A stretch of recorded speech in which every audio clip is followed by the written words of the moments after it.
isolated, fog-covered woods of Oregon, there stands an old, decaying mansion. The locals call it the Blackwood Estate. To any outsider, it looks like just another abandoned piece of history, swallowed by the forest. But to those who live in the nearby town of Timberline, it is a place of absolute dread.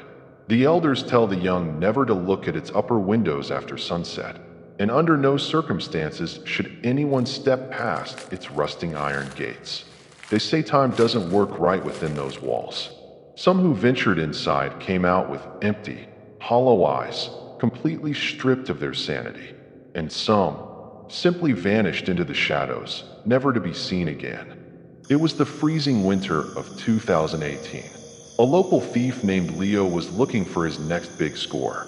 He didn't care about local legends or ghost stories. He only cared about survival and easy cash. For a full week, Leo sat in his car parked at the edge of the dark woods, watching the Blackwood Estate through his binoculars. He noticed a strange, clockwork pattern.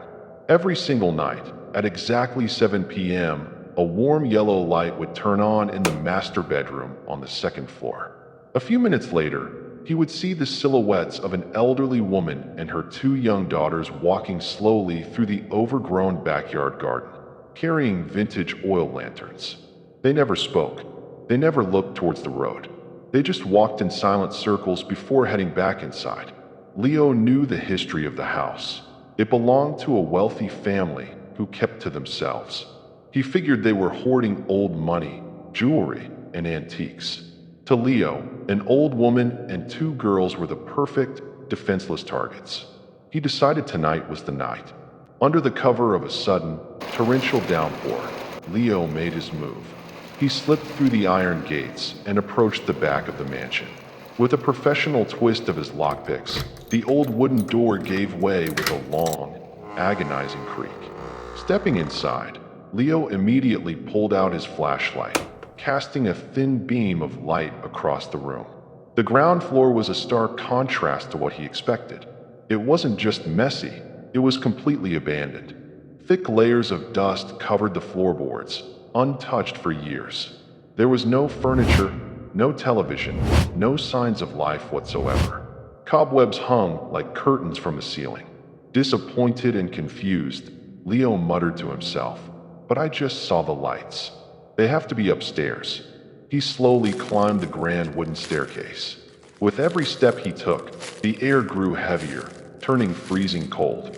And then, as he reached the landing of the second floor, a horrific scent hit the back of his throat. It was thick, metallic, and utterly repulsive, the unmistakable stench of deeply rotten meat.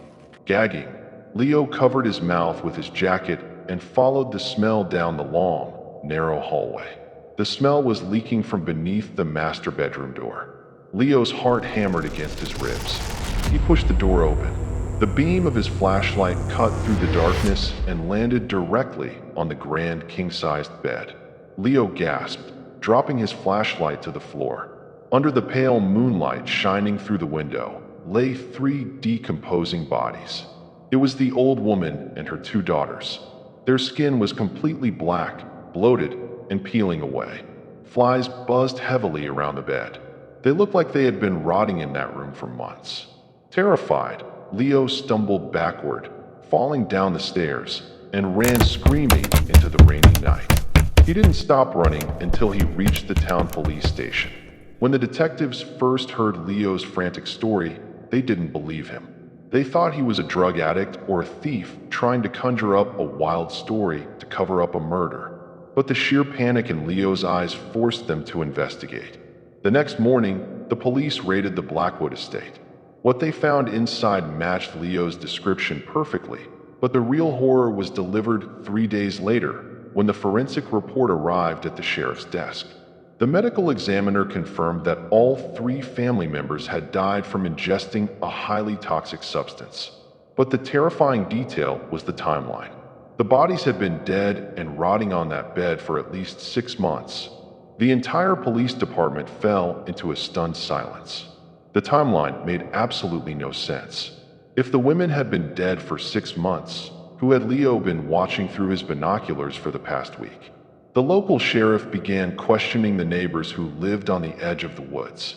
Their answers only made the mystery deeper. The neighbors swore on their lives that they had seen the lights turning on every single evening. They had seen the family walking in the garden just the previous night. The mail carrier even reported seeing smoke rising from the chimney every week. As the forensic team dug deeper into the master bedroom, they uncovered something the family had hidden from the world. Hidden beneath a heavy rug, the floorboards were carved with intricate, disturbing occult symbols. On the ceiling, directly above the bed where the corpses lay, a massive Shaitani pentagram was painted in dried, dark blood. It became terrifyingly clear the family hadn't just committed suicide. They were practicing a dark, forbidden form of witchcraft, a ritual designed to bind their spirits to the property forever. The police, unable to explain the supernatural elements, quickly closed the file as a mass suicide and locked up the house. But you cannot lock away a curse. The horror of Blackwood Estate was far from over. In the autumn of 2022, a new postman named John was assigned to the rural Timberline route. John was unfamiliar with the dark legends of the town. One evening, as dusk was falling over the woods, John noticed a large package in his truck labeled for the Blackwood Estate.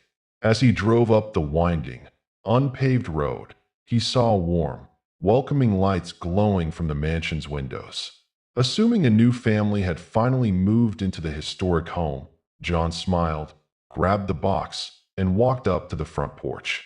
The heavy front door was standing slightly ajar. John knocked, calling out, "Hello?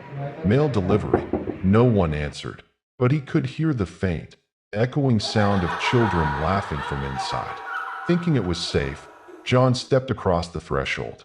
The moment both of his feet touched the interior floorboards, the heavy door slammed shut behind him with immense force. The lights instantly died. The temperature in the room plummeted to below freezing, and John's breath turned to mist. The playful laughter of children morphed into a low, agonizing weeping. John pulled out his phone for light, turning around to find the door handle. But as the screen illuminated the darkness, he froze. Standing right in front of the exit door were three figures. It was the old woman and her two daughters. Their faces were pale, their eyes completely hollow and pitch black. They stared directly into John's soul, their jaws dropping open unnaturally as they began to whisper in a distorted, ancient language that sounded like static and breaking bones.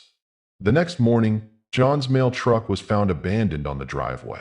John himself was discovered lying unconscious on the porch, his hair completely turned white from pure shock.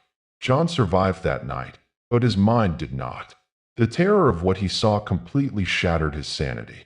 He lost his ability to speak entirely, his voice permanently taken by the trauma. Today, he sits in a padded cell at a secure psychiatric asylum, staring blankly at the wall, occasionally tracing pentagrams in the air with his fingers. The Blackwood Estate still stands in the dark Oregon woods today. Its lights still turn on at 7 p.m., waiting for the next curious soul to step inside. If you want to survive the night, make sure you hit that subscribe button and never look into the dark. Sleep tight.